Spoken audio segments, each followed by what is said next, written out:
Shalom, selamat malam semua Bapak Ibu Saudara.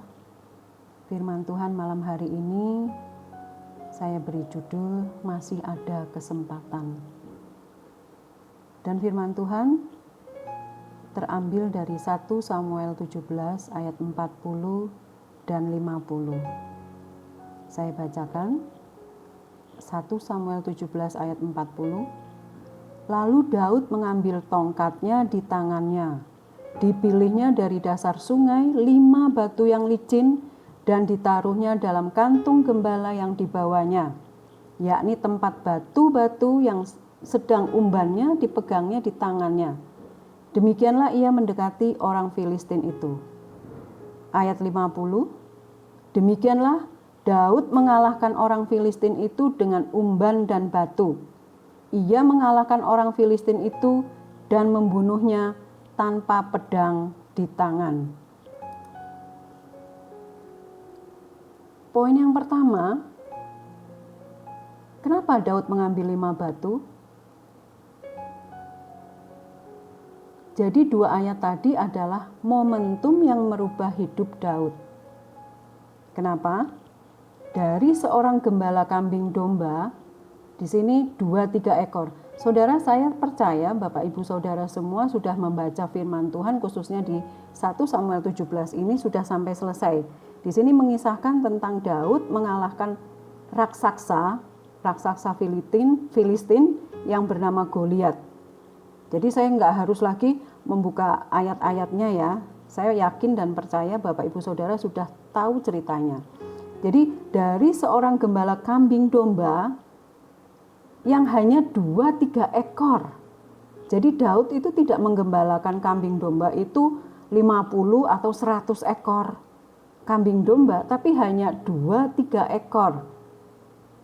Dari gembala kambing domba menjadi seorang pahlawan perang melawan raksasa Filistin yang bernama Goliat, yang sudah mengancam bangsa Israel selama 40 hari dan sehari 2 kali, pagi dan petang, bolak-balik nih si Goliat mengancam bangsa Israel yang dipimpin Raja Saul. Karena tubuhnya besar dan Goliat itu suaranya besar mengancam setiap hari pagi dan petang, hal ini membuat Raja Saul dan bangsa Israel ketakutan luar biasa. Sampai mereka tidak bisa melakukan apapun, hanya mendengar suara raksasa ini yang bernama Goliat. Tapi dikisahkan di 1 Samuel 17 ini tiba-tiba Daud muncul. Dengan stylenya itu dia masih kecil, anak muda. Dengan mukanya yang kemerah-merahan. Pada saat dia datang, si Goliat ini pas lagi ngomong mengancam bangsa Israel. Akhirnya dia marah, kenapa orang yang tidak bersunat ini kok berani-beraninya mengancam bangsa Israel, bangsaku.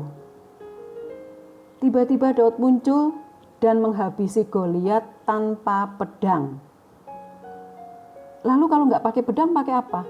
Hanya dengan sebuah batu.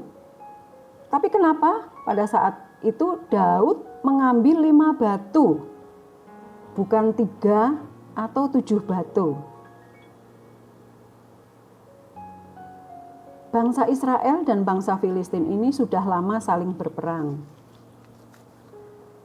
Hampir di setiap bagian dari firman Tuhan, perjanjian lama itu selalu menceritakan tentang bangsa Israel dan bangsa Filistin berperang. Otomatis masing-masing sudah tahu kelebihan dan kekurangan masing-masing dalam peperangan demi peperangan. Dan bangsa Israel tahu kalau bangsa Filistin punya tentara yang bertubuh raksasa. Daud pun tahu. Menurut saya, Daud pun tahu akan hal itu, bahwa bangsa Filistin punya 5 orang raksasa. Coba kita baca di 2 Samuel 21 ayat 15 sampai 22. Saya buka 2 Samuel 21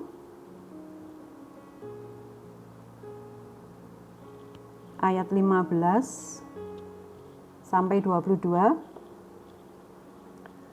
Peperangan melawan orang Filistin. Ketika terjadi lagi peperangan antara orang Filistin dan orang Israel. Nah, di sini dikatakan ketika terjadi lagi peperangan antara orang Filistin dan orang Israel. Jadi bangsa Israel dan bangsa Filistin itu sering kali berperang. Maka berangkatlah Daud bersama-sama dengan orang-orangnya, lalu berperang melawan orang Filistin sampai Daud menjadi letih lesu. Yisbi-Benob yang termasuk keturunan raksasa, berat tombaknya itu 300 shikal tembaga, dan ia menyandang pedang yang baru, menyangka dapat menewaskan Daud. Tetapi Abisai, anak Zeruya, datang menolong Daud, lalu merobohkan dan membunuh orang Filistin itu. Pada waktu itu, orang-orang Daud memohon dengan sangat kepadanya, kata mereka, "Janganlah lagi engkau maju berperang bersama-sama kami, supaya keturunan Israel jangan punah bersama-sama engkau." Sesudah itu terjadi lagi pertempuran melawan orang Filistin di Gob. Pada waktu itu Sibkai, orang Husa, memukul kalah Saf yang termasuk keturunan raksasa. Dan terjadi lagi pertempuran melawan orang Filistin di Gob. Elhanan bin Yaare Oregim, orang Bethlehem itu, menewaskan Goliat. Orang Gad itu yang gagang tombaknya seperti pesa tukang tenun. Di sini bukan Goliat ya. Nanti saya ambil penjelasannya, saya akan jelaskan. Kemudian ayat 20, lalu terjadi lagi pertempuran di Gad. Dan di sana ada seorang yang tinggi perawakannya, yang tangannya dan kakinya masing-masing berjari 6, 24 seluruhnya. Juga orang ini termasuk keturunan raksasa. Ia mengolok-olok orang Israel, maka Yonatan, anak Simea kakak Daud, menewaskannya. Keempat orang ini termasuk keturunan raksasa di Gad. Mereka tewas oleh tangan Daud dan oleh tangan orang-orangnya. Jadi dijelaskan di sini di 2 Samuel 21 ayat 15 sampai 22, selain Goliat ada 4 manusia raksasa lain, yaitu Yisbi-Benob, Saf, Lahmi. Nah, di sini Lahmi ini adalah saudara Goliat. Tapi di 2 Samuel 21 ini dikatakan Goliat. Tapi di 1 Tawarikh 20 saya bacakan. 1 Tawarikh 20 ayat 5. Maka terjadi lagi pertempuran melawan orang Filistin. Lalu Elhanan bin Yair menewaskan Lahmi, saudara Goliat orang Gad itu, yang gagang tombaknya seperti pesa tukang tenun. Ini pesa apa pesa ya? Pesa tukang tenun. Oke.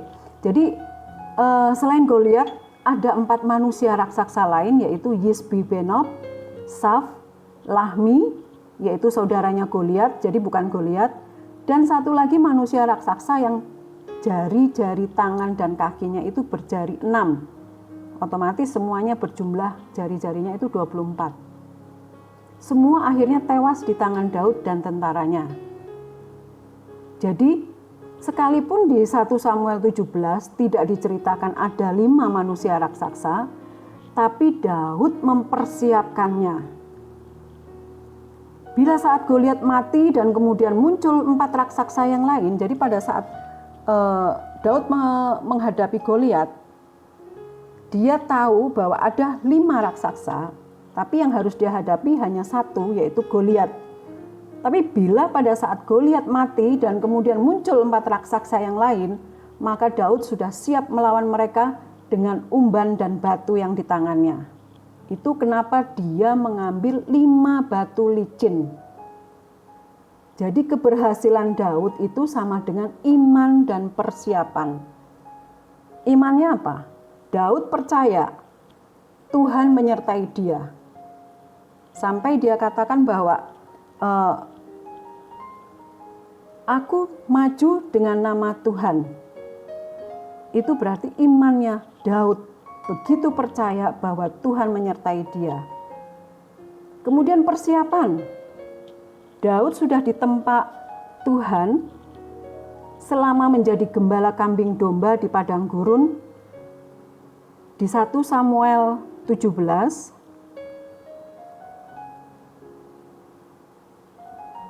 ayat 34 saya bacakan.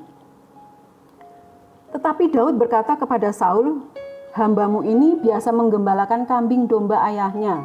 Apabila datang singa atau beruang yang menerkam seekor domba dari kawanannya, maka aku mengejarnya, menghajarnya, dan melepaskan domba itu dari mulutnya.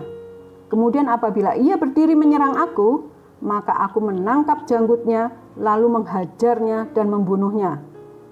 Baik singa maupun beruang telah dihajar oleh hambamu ini. Dan orang Filistin yang tidak bersunat itu, ia akan seperti salah satu daripada binatang itu, karena ia telah mencemooh barisan daripada Allah yang hidup." Jadi di sini Tuhan mempersiapkan Daud luar biasa.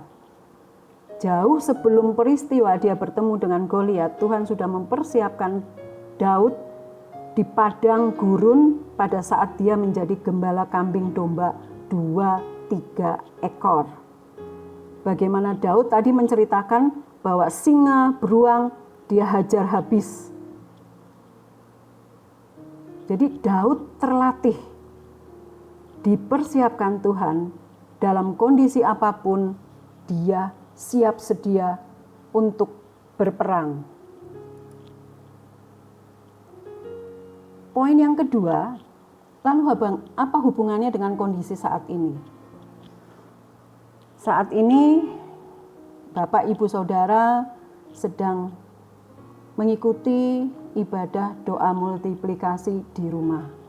Biasanya kita mengikuti doa multiplikasi ini, kita datang ke gereja dimulai dari jam 6:30, selesai kurang lebih jam 8 lebih. Tapi kondisi saat ini sudah berubah 180 derajat karena pandemi COVID-19.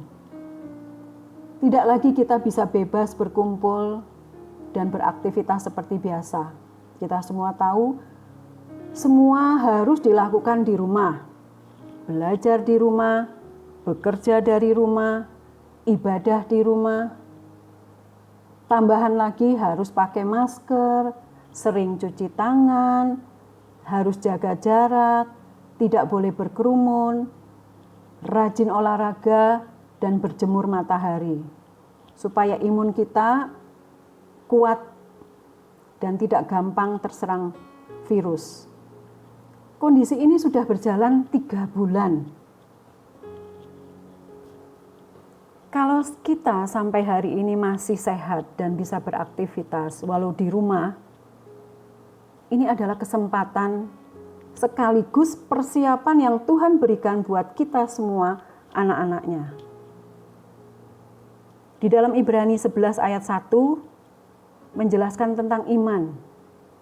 Iman adalah dasar dari segala sesuatu yang kita harapkan dan bukti dari segala sesuatu yang tidak kita lihat. Kondisi saat ini kita tidak tahu apa yang kita lihat, virusnya itu aja sedemikian kecilnya. Kita tidak tahu bentuknya. Walaupun sekarang sudah ada muncul bentuk-bentuk virusnya itu kita bisa lihat, karena itu kan pakai mikroskop dan diperbesar sekian jumlahnya atau bagaimana. Tapi saya yakin dan percaya, saudara semua dan saya, Bapak Ibu Saudara dan saya, kita punya iman bahwa suatu hari, kapan, saya percaya kita bisa lagi beraktivitas seperti biasa, kita bisa lagi beribadah di gereja, kita bisa lagi anak-anak belajar di sekolah, kita bisa lagi bekerja, tidak lagi di rumah, tapi di kantor masing-masing, walaupun dengan ketentuan-ketentuan yang baru, yaitu tetap memakai masker, Kita harus jaga kebersihan dengan sering cuci tangan, kita juga harus jaga jarak. Dan jumlah kerumunan kita, kumpulan kita tidak banyak. Salaman juga sudah tidak boleh. Lebih baik mencegah. Kita harus menahan diri untuk tidak salaman. Walaupun itu sudah bertahun-tahun kita lakukan. Tapi saya percaya, dengan iman percaya kita bahwa satu hari kita bisa beraktivitas, berkumpul lagi, beribadah bersama-sama. Itu kerinduan kita semua. Dan saya percaya itu suatu saat akan terjadi. Karena iman adalah dasar dari segala sesuatu yang kita harapkan. Kita berharap keadaannya menjadi normal kembali. Walaupun ada ketentuan-ketentuan yang harus kita tetap lakukan. Dengan semua aktivitas yang dilakukan di rumah, kita bisa mengatur semuanya sesuai dengan waktu dan kebutuhan kita masing-masing. Pada saat kita stay at home, kita belajar memanage waktu, memanage pekerjaan. Bahkan kita beribadah juga, belajar juga. Kita harus manage. Ada kejenuhan dalam diri kita? Oh, itu pasti. Karena kita pada dasarnya adalah makhluk sosial yang selalu ingin bersekutu atau perlu orang lain dalam kehidupan kita.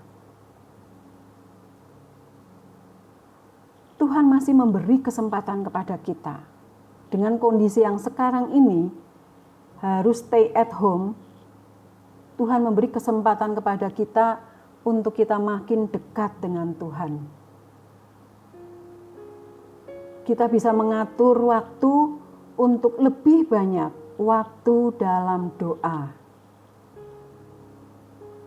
Untuk kita lebih banyak mengatur waktu kita dalam membaca firman Tuhan.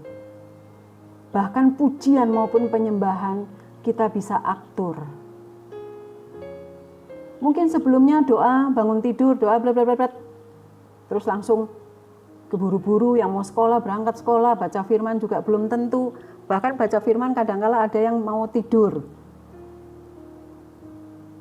Kalau sebelumnya pujian penyembahan kayaknya nggak mungkin, tapi sekarang dengan ada banyak waktu yang Tuhan berikan dan semua dikerjakan di rumah, Tuhan beri kesempatan kepada kita untuk kita makin dekat, makin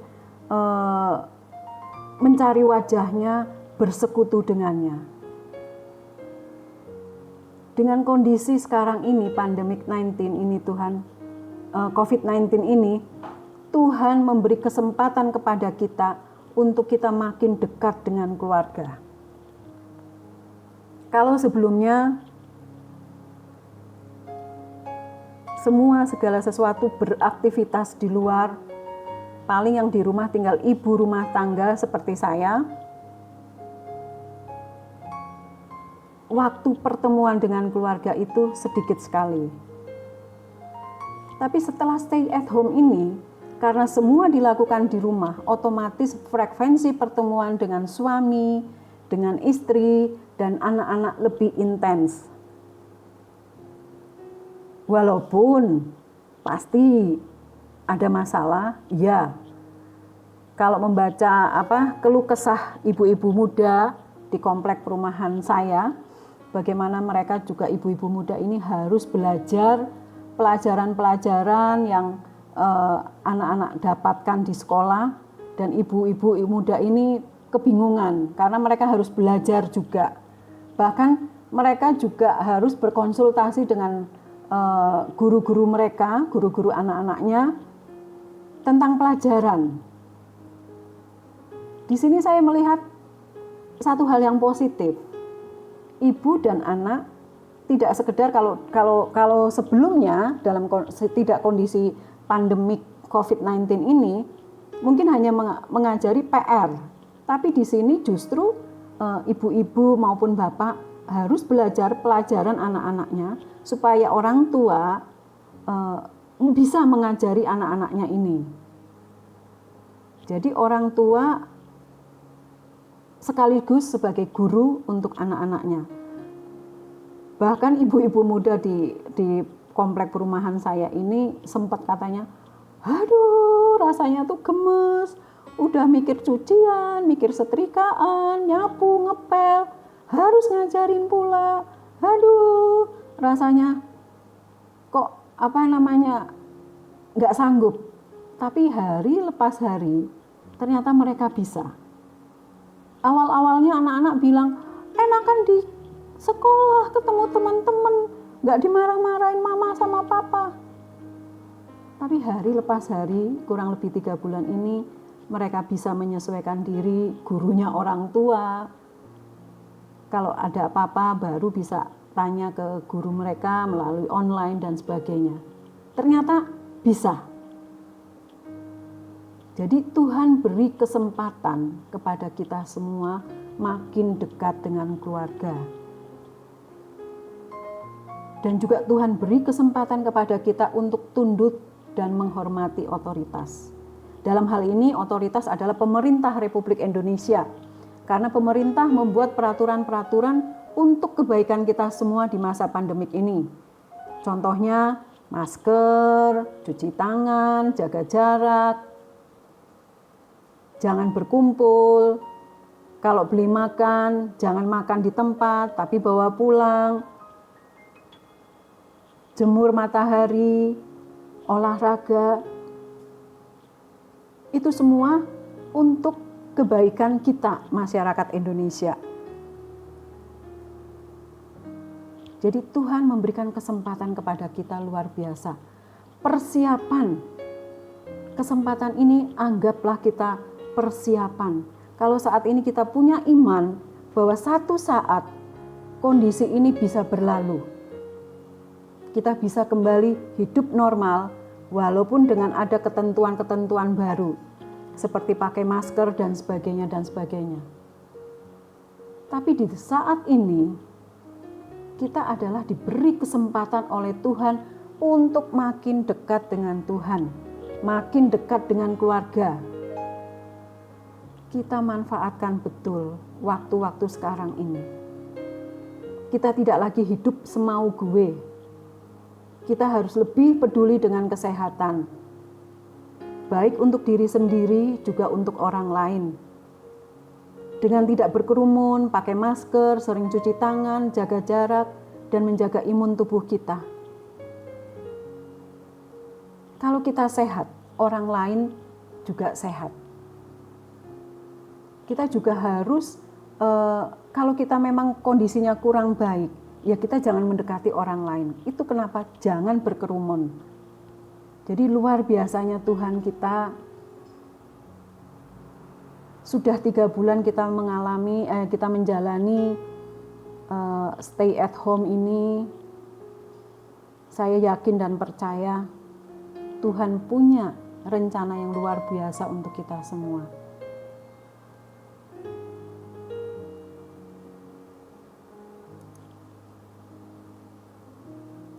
Kesimpulannya, kalau Daud diberi kesempatan oleh Tuhan melawan Goliat dan menang, saya percaya kita semua saat ini, khususnya jemaat GPT Firman Kudus, Banyumanik dan Bukit Sari, kita diberi kesempatan yang sama untuk melawan raksasa-raksasa yang tidak kelihatan di masa pandemi COVID-19 ini. Dan kita, Tuhan berjanji, kita adalah pemenang, bahkan lebih daripada pemenang. Itu janji Tuhan. Mari, di kesempatan yang Tuhan berikan ini kita belajar rendah hati.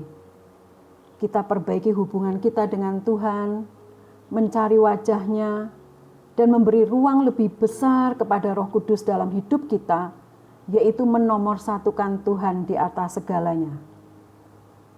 Saya nggak tahu ibadah yang saudara, Bapak, Ibu lakukan di rumah itu betul-betul dengan sungguh-sungguh atau hanya asal-asalan atau bagaimana, saya tidak tahu.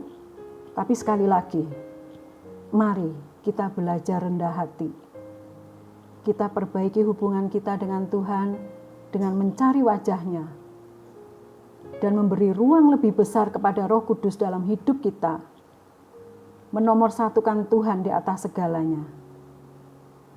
Jangan sia-siakan kesempatan yang Tuhan beri.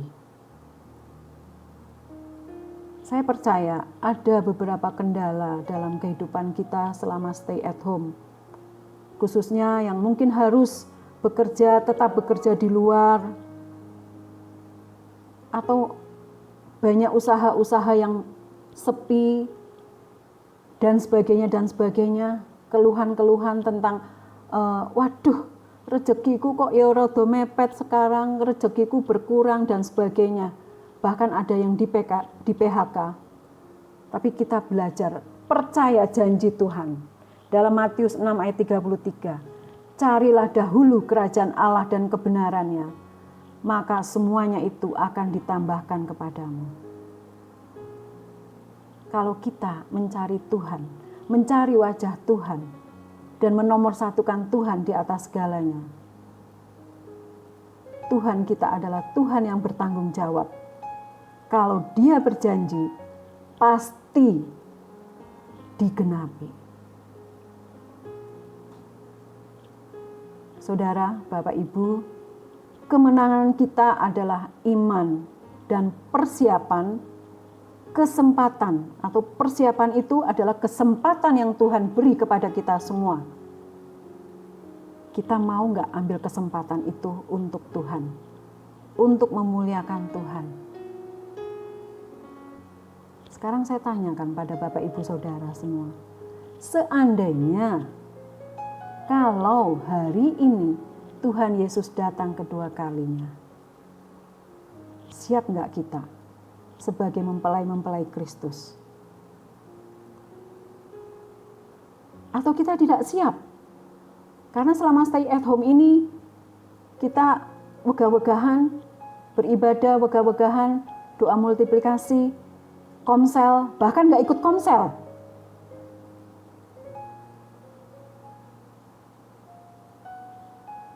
Sekarang saya tanyakan lagi, seandainya hari ini Tuhan Yesus datang kedua kalinya, padahal Tuhan sudah memberikan kesempatan kepada kita untuk kita mempersiapkan rohani kita, hidup kita secara pribadi dengan Tuhan. Saya percaya dengan kondisi kita makin dekat dengan Tuhan, kita memperbaiki hubungan kita dengan suami, dengan istri, dengan anak-anak, kita akan menjawab bahwa kita semua siap menerima kedatangan Tuhan Yesus yang kedua kalinya sebagai mempelai-mempelai Kristus. Saya percaya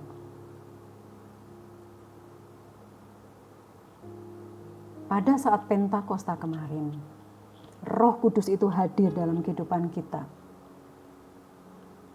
Kekuatan kita bukanlah kekuatan kita secara pribadi, tapi Roh Kudus yang memberi kekuatan kepada kita. Kita tetap